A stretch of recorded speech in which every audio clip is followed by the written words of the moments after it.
GR9 Telugu టీవీకి స్వాగతం. వచ్చినాడు కాంగ్రెస్ కుటుంబ సభ్యులతో కలిసిన ఆనందంలో పోలీసుల ప్రమేయం వద్దని నేనే స్వయంగా జరిపితే నేనేదో చేయరాని తప్పు చేసినట్టు పెద్ద వీడియోలు తీసి టీఆర్ఎస్ పార్టీ మొత్తం దుకాణం ముందు పెట్టి నన్నేదో దుష్ప్రచారం చేసే ప్రయత్నం చేసింది. నేను మళ్ళీ చెప్తా ఉన్నా, ఈరోజు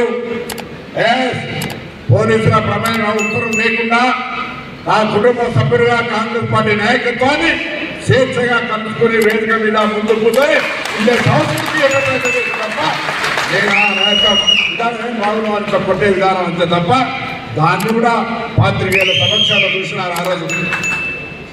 అంటే ఏది కూడా జీర్ణించుకోలేకపోతా ఉన్నారు.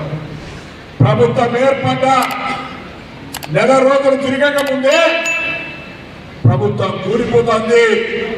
ఈ ప్రభుత్వం కొనసాగదు, మళ్ళీ మనమే అధికారంలోకి వస్తున్నామని పిల్లి శాపనార్థాల నుండి టీఆర్ఎస్ నాయకత్వాన్ని ఏమనాలో గాలిపడాలా పాపమని అనాలన్నా కూడా అర్థమయ్యేటువంటి పరిస్థితి లేదు.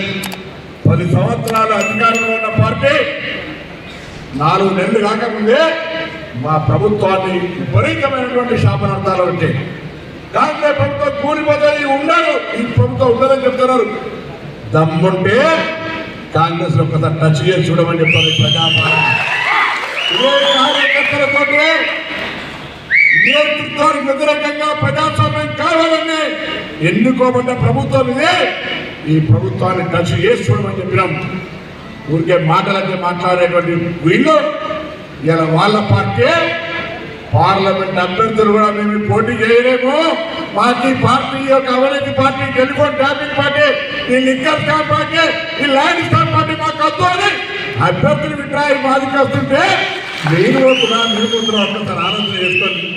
10 సంవత్సరాలు అధికారంలో ఉన్నది, 3 నెలలు కూడా కానీ కుప్ప కూలిపోయే పరిస్థితి. 10 ఏళ్ళ ప్రతిపక్షంగా ఉన్నా కొట్లాడిన అధికారంలోకి వచ్చిన అందుకే చెప్పారు. మళ్ళీ దయచేసి అసెంబ్లీలో ఓడిపోయిన భయం అవసరం లేదు. 282 పోలింగ్ స్టేషన్ ఈ సిరిసిల్ల నియోజకవర్గంలో కూడా 100కు పైగా పోలింగ్ బూతులలో కాంగ్రెస్ పార్టీ గెలిచింది.